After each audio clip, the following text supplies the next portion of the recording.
dari selatan, dari Gunung Arjuna, rontoknya kenapa hingga di bagian dalam juga, di arah selatan juga. Nanti bisa kita cek di bagian pagar di sini.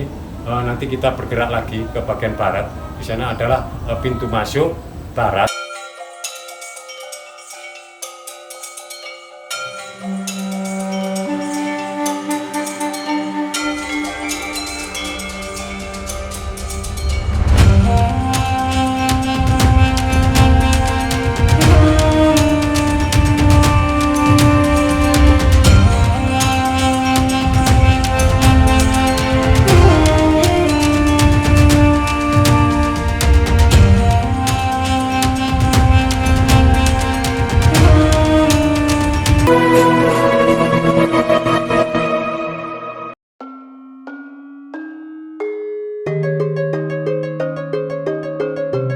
Baik saudara R, kita sudah bergeser ke arah barat.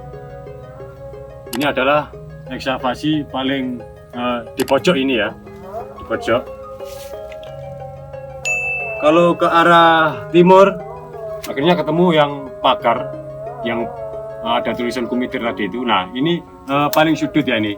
Ini bagian paling barat. Kemudian kalau kita bergeser lagi menelusuri pagar ini, jadi ke arah selatan, akhirnya bertemu dengan pintu masuk atau yang diindikasikan sebagai ada gapura. Jadi di situ sudah porak-poranda roboh begitu. Dan di sini kelihatannya masih utuh. Diperkirakan di sini adalah lebih tinggi. Dari pihak terkait belum mengatakan dengan ketinggian berapa, belum bisa menyimpulkan. Di sini ada semacam kotakan, dari sudut sini ada kotak semacam ada benteng naik gitu. Jadi mungkin ada prajurit yang ditempatkan di sini. Ini semacam ada pos penjagaan di sudut barat di sini. Dan di sini ada semacam kayak menyerupai sebuah benteng kotak memang. Dan sini juga ada reliefnya naik begitu. Ini jauh lebih besar saudara R sebetulnya ini dengan ketinggiannya. Baik saudara R, ikuti terus Air Nusantara. Baik saudara Air Nusantara, ikuti terus penelusuran kami. Kami akan bergerak ke arah selatan. Kita akan menuju yang diindikasikan sebagai gapura masuk. Jadi saya ini berada di atas pagar atau tembok di bagian barat. Saya akan bergeser ke sana.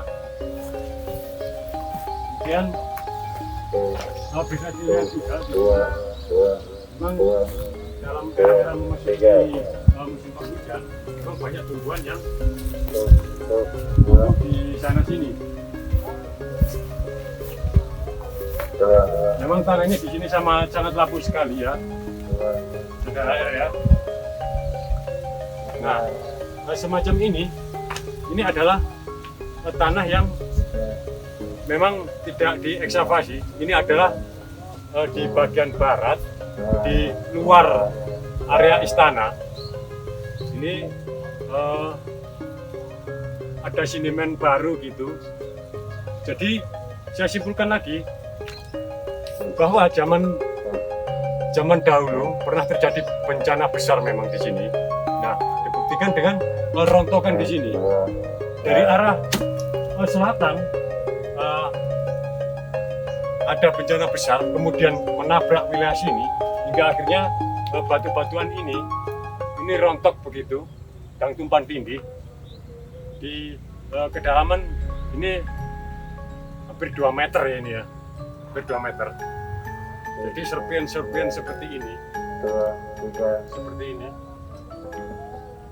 ini bisa diindikasikan bukan hanya bencana banjir bandang, tapi pernah terjadi gempa besar pada saat itu.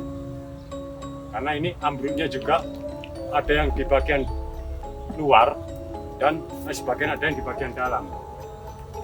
Tapi lebih banyak untuk di pagar di sini di bagian barat ini ambruknya. Karena di sini adalah pagar dengan ketinggian yang belum bisa disimpulkan atau dipastikan hingga ambruknya ke sini.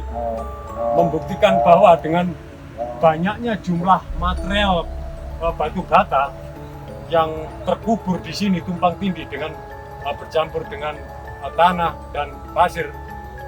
Ini sangat tinggi bangunan di sini. Untuk saat ini memang hasil dari ekskavasi, ya memang tanahnya sangat lapuk ya, maklum aja, gitu loh. Jadi maklum aja memang ya seperti ini. Kemudian kita bergeser lagi menyusuri pagar ini hingga ke arah selatan. Oke, dari Nusantara budaya kita. Baik saudara R, ini adalah masih di bagian barat. Ini lebih di dalam istana, di dalam pagar ini atau tembok. Kami menemukan ini adalah jenis batuan endesit yang disukai oleh pemahat patung atau pengrajin patung yang ada di Trawulan. Karena di sini batu endesit ini keropos-keropos gitu di dalamnya, jadi memudahkan untuk dipahat. Ini ada dua. Nah, apakah batuan ini memang bagian dari bencana besar yang dari Dampayung hingga menggelundung ke sini atau menggelinding ke sini di bawah dengan tekanan air bersana lumpur hingga ke sini? Ini ada dua. Apakah memang ini dari bencana atau memang di sini sengaja yang akan dijadikan patung atau sebuah pola gitu ya? Karena ini masih alami, kegiatan belum tersentuh oleh tangan-tangan pada saat itu. Ini ada dua buah. Kemudian dari pihak BPJP juga belum bisa menentukan apakah betul memang di sini istana bagian timur. Karena ada para ahli mengatakan belum bisa menyimpulkan. Karena istana ini 6 hektar total luasnya sudah dipetakan. Kemudian merujuk pada buku-buku yang dibuat oleh Belanda atau mungkin yang dipresentasikan oleh dari pihak-pihak lain, mungkin ini kecil sebetulnya. Ada istananya lebih besar, lebih ke selatan lagi memang.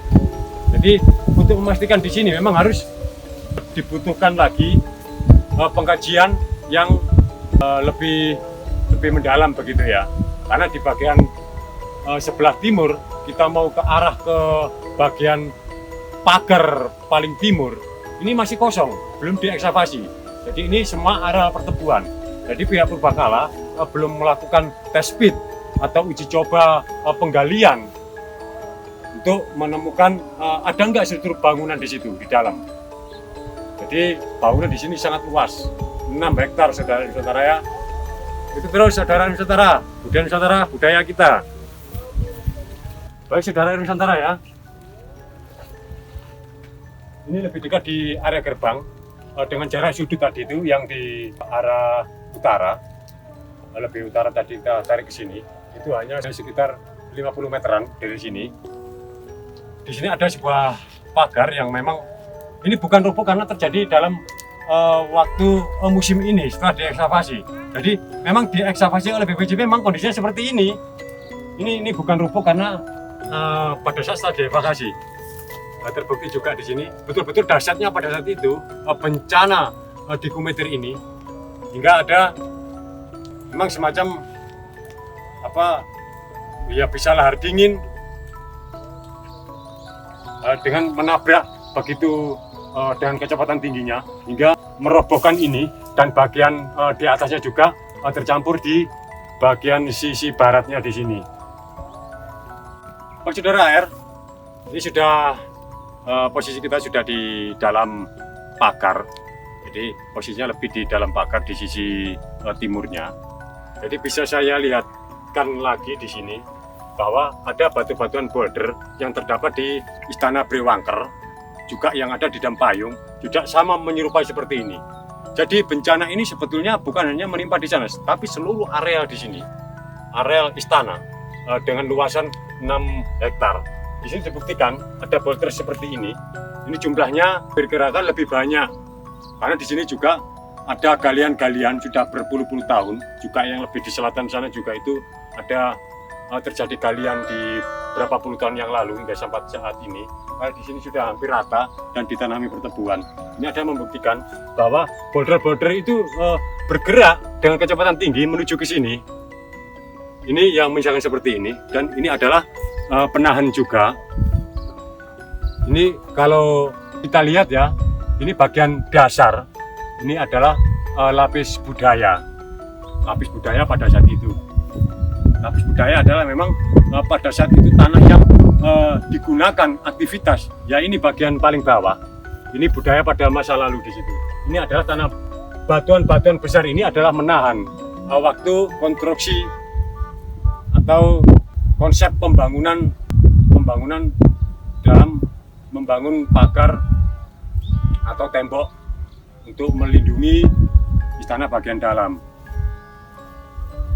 Bagi arus utara ya, ini saya bergerak lagi di sebelah utara. Kalau dari sini itu sebelah utara, karena material di sini lebih banyak, mengindikasikan bahwa di sini ada semacam gapura, yaitu yang bisa jadi menyerupai seperti gapura Ringin Lawang atau Candi Bentar, dan atau seperti Candi Bajang Ratu. Di sana adalah gapuranya dengan ketinggian tertentu, hingga ditabrak oleh bencana atau banjir bandang besar, bisa jadi disertai dengan gempa juga pada saat itu, membuktikan bahwa gapuran ini tinggi. Kenapa? Ini adalah bukti bahwa material di sini remuk, hingga batu bata dengan ukuran yang di sini rata-rata digunakan dengan dimensi di sini 17 hampir 20 dengan panjang sekitar 30 lebih. Nah, di sini hancur jadi beberapa bagian. Lihat ya saudara ya, ini memang erosi, memang dalam keadaan curah hujan, tanahnya lapuk juga. Jadi serpihan-serpihan seperti ini. Ya banyak yang berasumsi bahwa di sini adalah pagar yang tinggi begitu, hingga ambruk ke arah lebih ke barat. Di sini adalah pintu masuk. Jadi pengkajian dari para arkeolog di sini mengatakan di sinilah pintu masuknya. Memang di sini di tengah. Berarti kalau menuju ke sana masih berapa ratus meter, berarti yang di selatan juga masih ada sekitar 400 meter, posisinya di tengah-tengah di sini.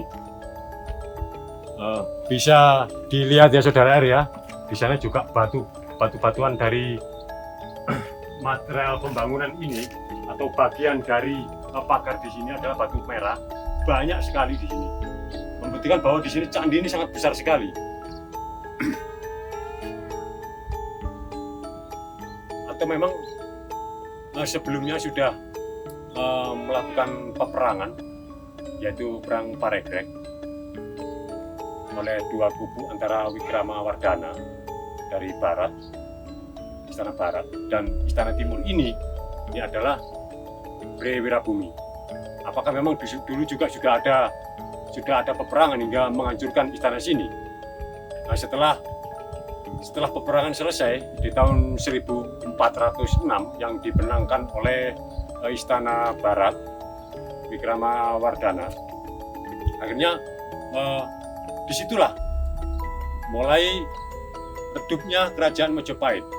Karena dengan peperangan seperti itu, perang Paregreg itu sangat ironis sekali, karena menghabiskan anggaran semacam dana gitu untuk peperangan. Akhirnya setelah peperangan di zaman pada abad ke-15 dengan raja terakhir, Raja Grindawardhana, di sini dipindahkan ke daerah Lumajang. Dari istana timur itu dipindahkan ke Lumajang. Nah, terus yang di istana barat itu dipindahkan ke Daha. Jadi di daerah Kediri sana. Jadi betul-betul di sini diterjang terus dari arah selatan, dari arah Gunung Arjuna. Itu secara bertahap terus. Akhirnya betul-betul lenyapnya kerajaan Majapahit itu banyak faktor sebetulnya. Jadi mulai bencana alam yang dikirim terus dari Gunung Arjuna atau khususnya dari Gunung Anjasmara. Nah, kemudian dari manusia sendiri, karena peperangan di dalam istana terus itu berlangsung hingga akhirnya runtuh. Terus di sekitar abad 15 dari kerajaan Demak sudah berdiri, yaitu Kesultanan. Kesultanan Demak betul-betul menginvasi ke sini, akhirnya menambah padamnya atau terkuburnya kerajaan Mojopahit. Akhirnya terkubur mulai dari bencana, juga serangan-serangan dari Demak, akhirnya betul-betul dikuasai. Terus kemudian lebih parahnya lagi dari penjajahan, masih ada kolonial masuk ke wilayah di sini. Jadi arkeolog dan ahli sejarah putra-putra Mojopahit juga itu susah untuk mengungkap bagaimana lokasi atau luas sejarahnya ini di mana. Jadi penjajah di sini bukan hanya menguras kekayaan alam, tapi juga budaya. Dia berusaha mengaburkan, membelokkan, membodohkan bangsa kita sebetulnya. Makanya sangat susah sekali untuk diungkap. Ada beberapa artefak, juga ada peninggalan-peninggalan Mojopahit yang dipindahkan ke negara lain. Makanya sayang sekali saudara ya, kita harus betul-betul melindungi situs ini, walau hanya sekedar susunan batu bata yang porak-poranda seperti ini, tapi mengandung makna bagaimana bangsa kita itu sejarahnya, dan bagaimana juga budayanya. Itu yang harus kita melindungi dan juga kita lestarikan. Memang bangunan ini adalah semacam gapura ya saudara ya. Ini kita lebih di atasnya, kita masuk di arah dalam, lebih ke timur. Ini adalah bagian pasir-pasir yang sama persis dengan di Dampayung, saudara ya. Sempat di video yang beberapa waktu lalu sudah kita upload. Ya, ini pasirnya. Ini pasirnya sangat bagus sekali. Memang tidak halus, jadi agak kasar gitu memang. Karena dulu di sini juga pernah dilakukan penambangan atau galian C. Ya, bagaimana bisa melerai karena ini adalah tanah-tanah warga juga. Dan ada sedimen di sini 1 meter adalah pasir. Ini yang saya maksud untuk di wilayah sini, di areal sebelah barat ini, tepat di belakang yang diindikasikan adalah gapura. Ini bagian dalam, ini masih terlihat pasirnya. Ini 1 meter di atas permukaan tanah kan. Ini pasir bercampur lagi dengan batuan kecil-kecil ini, kerikil ya. Dan ini adalah hasil dari ekskavasi yang terkubur di sini. Makanya kenapa saya bilang bahwa di sini adalah bukan hanya banjir bandang atau bukan hanya aliran massa, tapi di sini pernah terjadi gempa hebat juga pada saat itu. Itu belum tahu gempanya dari arah mana, apakah dari Gunung Kelut, karena Gunung Kelut juga jauh yang ada di Blitar, apakah dari Gunung Arjuna, apakah pernah terjadi? Ya dibuktikan dengan ini, karena di bagian barat itu terluar, itu material juga banyak sekali. Nah, di sini juga robohnya ke bagian dalam, ke arah timur. Ini juga banyak reruntuhannya. Itu adalah bagian dari bawah sini, kemudian dinaikkan ke sana, dikumpulkan di sana. Dan ini membentang hingga arah selatan sampai ke utara. Dari di pagar ini, sebelah timur juga banyak rontokan, dan sebelah baratnya juga banyak rontokan yang membentuk sedimen baru. Sedimen baru seperti ini, bercampur antara batu bata merah dan tanah-tanah liat di sini. Saya tadi di depan atau di dalam gapura, saya lebih bergeser ke arah timur dengan jarak sekitar 100 meter. Kami menemukan seperti ini. Ini adalah batu-batuan seperti ini, adalah semacam batu kali yang terdapat di Dampayung kemarin, sempat banyak sekali yang seperti ini. Ini adalah bagian dari bencana. Ini masih asli, belum ada tangan-tangan manusia memang yang ya seperti ini. Ini kan dibuktikan juga ada batu bara. Berarti di sini dulu itu bisa kita simpulkan ada bangunan di sini sebetulnya. Karena jarak dari pagar atau tembok di sisi timur, kita lebih ke sini tadi itu, ini memanjang hingga ke arah selatan. Itu adalah areal pemakaman atau istana dari Brewangker. Ya dikatakan istana ya bagian dalam tadi yang sudah kita eksplor. Nah, di sini kelihatan ini adalah batu merah hancur begitu. Jadi arah dari gunung bukan hanya menerjang di daerah sini, daerah istana aja, bahkan bisa sampai ke arah lebih ke barat lagi hingga ke sepanjang mungkin dari istana barat juga terdapat imbas yang seperti ini, cuman materialnya lebih ringan, yaitu pasir atau mungkin lumpur. Tapi batuan material yang berat, jenis batu-batuan yang besar atau yang sedang mengarah ke sini, dikirim ke sini. Sementara yang raksasa-raksasa kemarin dengan batu yang super besar itu terhenti di Dampayung. Di Dampayung situ sangat banyak sekali batu-batu yang tersebar di situ. Hingga ke arah lebih ke selatan itu lebih banyak sekali memang. Ini membuktikan bahwa di dalam sini masih banyak bangunan sebetulnya. Masih banyak bangunan atau mungkin sudah hancur, dan ini bukti dari kita lebih bawah ke sini. Nah, di sini pernah ada penggalian, jadi dimanfaatkan alamnya di situ, dimanfaatkan materialnya di sini, entah itu tanah, pasir, karena pasirnya juga di sini bagus untuk pembangunan, dan ini juga untuk uruk juga bagus. Mungkin saudara Nusantara bisa ikut saya, kita lebih naik lagi.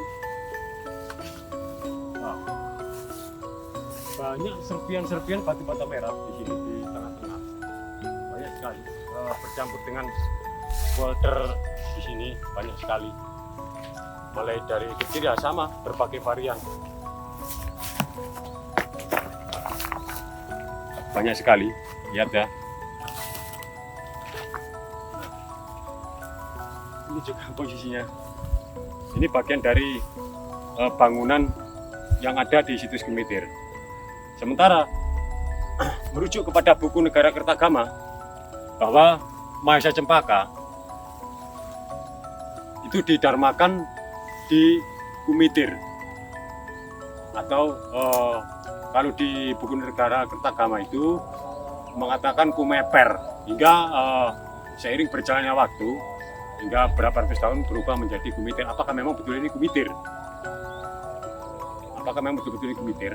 Didarmakan di sini. Sementara tempat pendarmaannya di titik lokasi di area 6 hektar ini belum ditemukan. Jadi tempat pendarmaannya atau berupa candi atau apa, ya bisa jadi mungkin masih tertanam di sini menunggu era-era sekarang untuk ditemukan. Lebih jelas ya saudara, ya kita mengungkap bencana Gemitir ini, tenggelamnya ini, yang terkubur oleh material-material dari arah Gunung Anjasmara. Ya, ini saya sudah menjelaskan berbagai informasi kepada saudara AR Nusantara. Baik saudara Nusantara ya, mungkin di lain waktu kami akan eksplor di sini, walaupun nanti ada lanjutan dari ekskavasi dari pihak BPCB Jawa Timur, kita akan berbagi informasi atau tentang kejadian apa yang di sini. Mulai dari mistisnya mungkin. Oke saudara Nusantara ya, cukup ya. Kita lanjut lagi, ikuti terus telusur AR Nusantara. Budaya Nusantara, budaya kita.